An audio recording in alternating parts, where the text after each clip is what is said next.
Hearing की उससे शुरू कर लें, उसके बारे में कोई सवाल नहीं है। आज नैब ने एडजर्नमेंट मांगी है और उन्होंने कहा है कि जो प्रोसिक्यूटर है शायद उनकी कोई तबीयत नासाज है।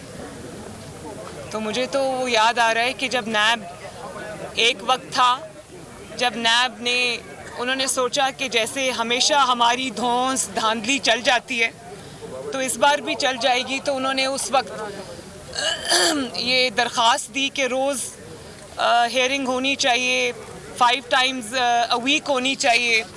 और मेरे उस वक्त लॉयर को कोविड था तो कहा कि स्ट्रेचर पे भी वो आ जाएं और डेली बेसिस पे होनी चाहिए। आज जब उनसे अदालत में सवालात हुए पिछली हेयरिंग्स पे कि कोई सबूत है तो दिखाएं, कोई मरियम के ख़िलाफ़ एक कागज़ है तो दिखाएं, जब वो प्रोड्यूस नहीं कर सके, उनके पास कोई जवाब नहीं था, तो अब आप देखें एडजर्नमेंट्स मांग रहे हैं। वही नैब जो डेली हेयरिंग की दरख्वास्त दे रहा था, मेरी ज़मानत कैंसिल करने की दरख्वास्त दे रहा था, आज वो एडजर्नमेंट्स मांग रहे हैं क्योंकि उनके पास जवाब नहीं है।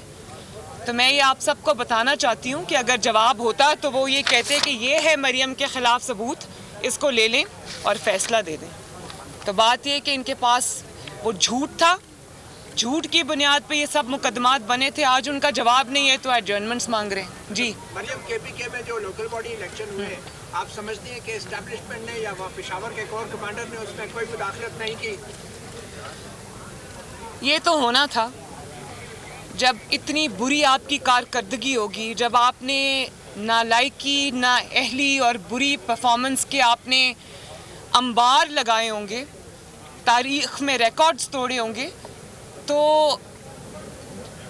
और लोगों की बात तो अलग, आपके MNAs, MPAs आपके साथ नहीं खड़े होंगे। रोज़ रात को आप टॉक शोज़ देखें, जो PTI के सिटिंग MNAs हैं, MPAs हैं, वो TV पर क्रिटिसाइज़ करते हैं अपनी गवर्नमेंट को। तो मैं तो ये समझती हूँ कि ये PTI के जितने भी, अव्वल तो कोई मेरे ख्याल है टिकट लेने वाला नहीं रहेगा। PTI का टिकट जो है वो रुसवाई का एक सिंबल है, तो एक तो टिकट लेने वाला कोई नहीं होगा, लेकिन जो भी जिनको और कहीं से टिकट नहीं मिलेगी और वो PTI का टिकट लेकर जब अवाम में जाएंगे, तो मेरा एक मशवरा है उनको, और वो ये है कि हेलमेट पहन के जाएं अवाम में, क्योंकि अवाम गुस्से में भरी बैठी है। जो आपने अवाम के साथ पिछले 4 साल में किया है, जिस तरह आपने महंगाई में उनको पीस के रख दिया है, जिस तरह मतलब तारीख़ी नाअहली और नालायकी और नाकामी चाहिए नवाज शरीफ के दौर की 5.8% ग्रोथ को ज़ेरे ज़मीन लेके जाने के लिए, नवाज शरीफ दौर के 35 रुपये किलो आटे के 80 रुपये किलो पर लाने के लिए, और 50 रुपये किलो चीनी को 150 रुपये तक लाने के लिए, 100 रुपये डॉलर को 185 तक लेके जाने के लिए। कहर है अल्लाह ताला का, कोई खौफ है खुदा का। मतलब आपने लोगों की ज़िंदगियां अजाब कर दी।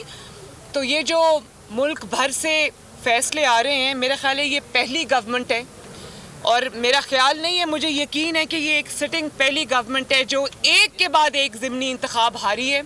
ना सिर्फ हारी है बल्कि बहुत ही बुरी तरह हारी है। लाहौर में जो शाइस्ता परवेज़ साहिबा जिस बाई इलेक्शन में जीती हैं, उसमें तो ये लाहौर में सामना करने के काबिल भी नहीं थे, और एक टेक्निकल बहाने की बुनियाद पे इन्होंने इलेक्शन से फ़रार हासिल किया, क्योंकि इनको पता था कि लाहौर की गलियों में जब PTI निकलेगी तो लाहौर के लोग बड़े सैवी हैं, वहाँ पर इनको हेलमेट्स पहन के जाना पड़ना था, तो वो बड़ा उन्होंने आफियत समझी कि टेक्निकल बहाना करके निकल जाएं। इसी तरह अभी खानेवाल का इलेक्शन हुआ है, और KP में अपने घर में, जिसको ये अपना फोर्ट कहते थे, जिसको ये अपना घर कहते थे, उसमें इतनी शर्मनाक और बदतरीन शिकस्त। मेरा ख्याल है कि पाकिस्तान के शहर शहर, गली गली, महल्ले महल्ले से, हर सूबे से जो फ़ैसले इमरान खान और PTI के ख़िलाफ़ आए हैं, कोई इज़्ज़त वाला शख्स हो जिसने अवाम पर ये क़यामत तोड़ी हो, जो अवाम का मुजरिम हो, जिसके ख़िलाफ़ फ़ैसले आ रहे हैं, कोई थोड़ी सी भी इज़्ज़त वाला शख्स हो तो वो खुदा हाफिज़ कहकर चला जाए। और मेरा ख्याल है कि आज ये बात बनती है कहने कि इमरान खान को ये चाहिए कि अभी भी मौका है, इसके बाद शायद उनके लिए बहुत बुरा वक्त आने वाला है, अभी भी मौका है, अवाम की जान छोड़ दें, इज़्ज़त से जो थोड़ी बहुत रह गई है खुदा हाफिज़ करे और कहें कि मैं नाकाम हो गया, मुझसे ये मुल्क अब नहीं चल रहा, मैं लोगों की तबाही का बारी कर लें। आज चीफ जस्टिस की कोर्ट में केस लगा हुआ था इमरान खान साहब की डिस्क्वालिफिकेशन, उसमें जो दरखास्त गुजार थे, पहले उन्होंने दरखास्त दायर की, बाद में वो पीटीआई में शामिल हो गए और उन्होंने दरखास्त दायर की कि वो केस वापस लेना चाहते हैं। आज वो दरखास्त खारिज हो गई, आप उस पर आप क्या कहेंगे? मुझे उसमें इल्म नहीं है इस चीज़ का, और अगर वो ज़ाती नौयत का केस है तो मैं उस पर कुछ कहना नहीं चाहती।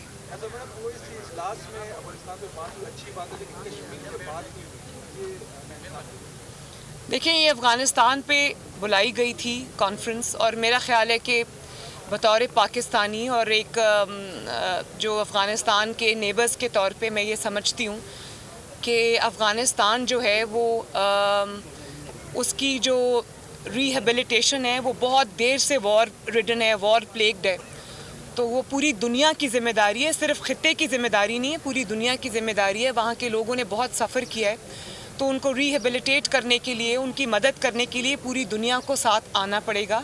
और जहाँ तक कश्मीर की आपने बात की है, तो कश्मीर का जो मुकदमा है, जो कॉज है, वो हम जैसे हम कहते हैं कि वो हमारी शहरग है, और हर मौके पे उसकी बात होनी भी चाहिए, उन मजालिम के ख़िलाफ़ आवाज़ भी उठानी चाहिए, और हम बिल्कुल उनके साथ हैं। जी, बता दें कि शहबाज शरीफ का नाम के तौर पर सामने आया है। केपी के बल्दियात में आप देखते हैं कि ऐसा तो नहीं है कि अंपायर विकेट के दोनों तरफ खेल रहे हैं और कुछ मैच में पूरी नहीं करेंगे। आपका सवाल क्या है? शहबाज शरीफ का नाम वज़ीर आज़म के तौर पर आया, और जो क्या आपको वो मंजूर है, और अंपायर दोनों तरफ तो नहीं खेल रहा विकेट के? देखिए, शहबाज शरीफ साहब का मेरे से जो रिश्ता है वो एक बाप बेटी का है, लेकिन कतई नज़र इससे शहबाज शरीफ साहब पार्टी के प्रेसिडेंट हैं, हमारे प्रेसिडेंट हैं, और सीनियर मोस्ट हैं, फ्रंट रनर हैं।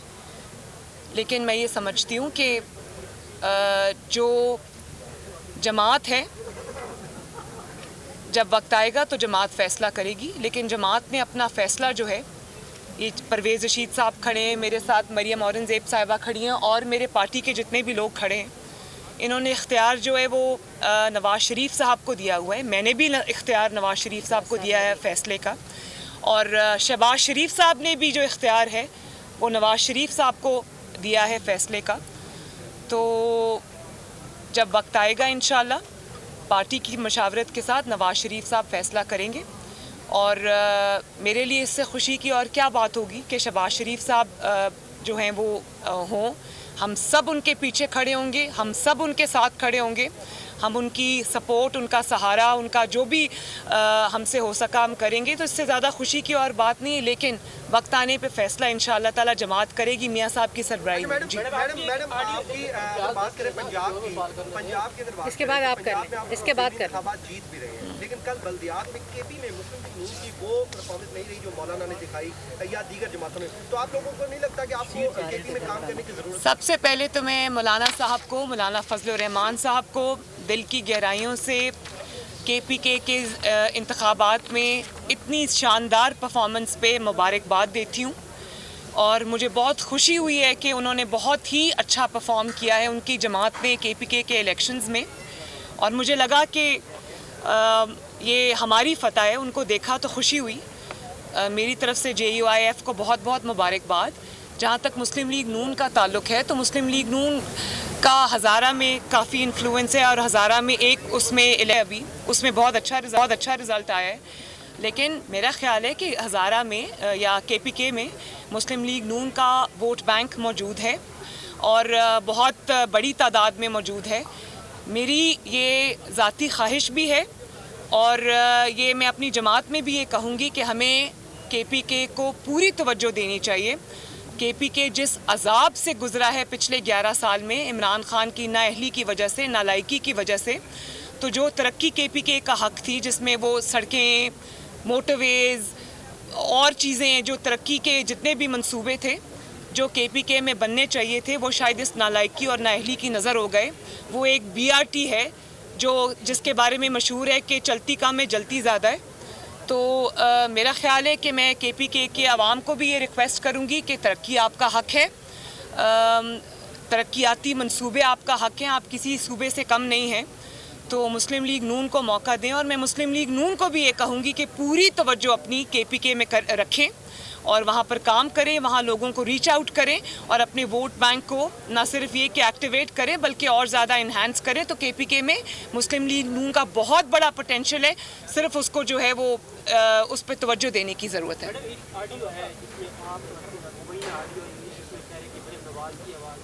और उसमें आप मीडिया मैनेजमेंट की बात कर रही हैं और 2 चैनल्स का नाम ले रही है कि उन्होंने जियो और दुनिया ने तो देखिए उनकी ऐसी ऑडियो है, ये बता दें कि ये आपके लिए क्या है।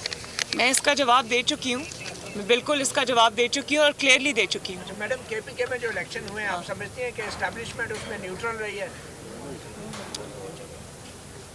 मैं देखें उसके रिज़ल्ट्स हैं, मैं उसके बारे में तो कुछ नहीं कह सकती, लेकिन मैं ये ज़रूर कह सकती हूँ कि जो इमरान खान की परफॉर्मेंस है उसको दुनिया की कोई ताकत सपोर्ट नहीं कर सकती।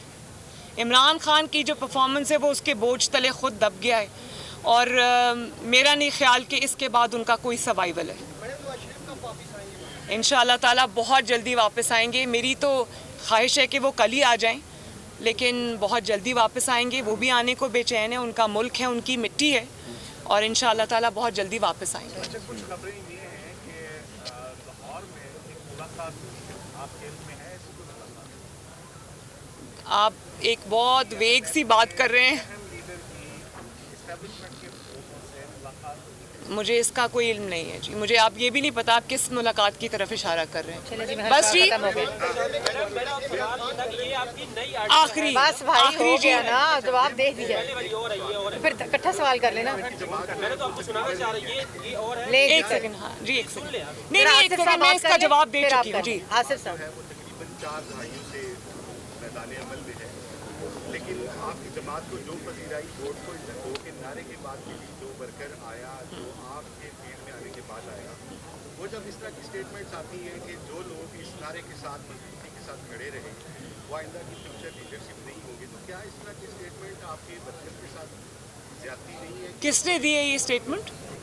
ये जो बातें आती हैं कि आप नहीं होंगी, इम्तियाज नहीं होंगे फ्यूचर के पार्टी की उसके अंदर पार्लिमानी। देखें, ये अल्लाह ताला के फ़ैसले हैं। कौन होगा कौन नहीं होगा ये अल्लाह ताला के बाद अल्लाह ताला के जो मखलूक है ये उनके फ़ैसले हैं। जिस किस्म के एक कभी मुशर्रफ हुआ करता था, मैं सिर्फ ये बात कह के अपनी बात ख़त्म करूँगी कि आपकी बात से मुझे याद आ गया कि एक मुशर्रफ होता था जो दोनों मुक्के कभी दिखाता था और कहता था नवाज़ शरीफ इज़ हिस्ट्री। फिर अल्लाह ताला वो दिन लेकर आया कि वो मुशर्रफ अपनी TV स्क्रीन पे यहाँ बैठ के देख रहा था कि नवाज़ शरीफ तीसरी मरतबा वज़ारत उज़्मा का हल्फ उठा रहा था। तो ताकत और पावर और इक़्तिदार एक ऐसी चीज़ है जिसने उस पर तकिया कर लिया,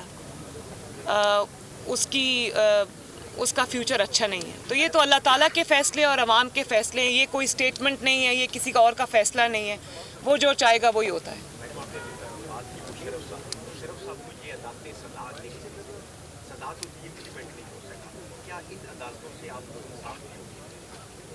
जो कुदरत ने उनके साथ किया है इससे बड़ी सज़ा और हो नहीं सकती, और वो कोई एक मुद्दत के लिए नहीं है, वो आने वाले तमाम वक्तों के लिए सज़ा है। उनके लिए सबसे बड़ी सज़ा मुशर्रफ के लिए आज ये है कि दुनिया उनको एक डिक्टेटर के तौर पे, एक गासिब के तौर पे, एक ऐसे इंसान के तौर पे याद रखती है जिसने पाकिस्तान के आइन को तोड़ा, जिसने पाकिस्तान के अवाम के साथ और पाकिस्तान के आइन के साथ जिसने जो है वो खेला। और जिस तरह तारीख़ में उनको याद रखा जाएगा, जो सज़ा उनको सुना दी गई है, जो बदनामी का एक लेबल उनके माथे पर लग गया है और आज वो अपने मुल्क वापस नहीं आ सकते, उनका नामो निशान मिट गया है, तो तारीख़ उनको जिस तरह याद रखेगी वो उनके लिए सबसे बड़ी सज़ा है। बहुत शुक्रिया जी, थैंक यू। सब्सक्राइब करें और बेल दबाएं ताकि कोई खबर रह न जाए।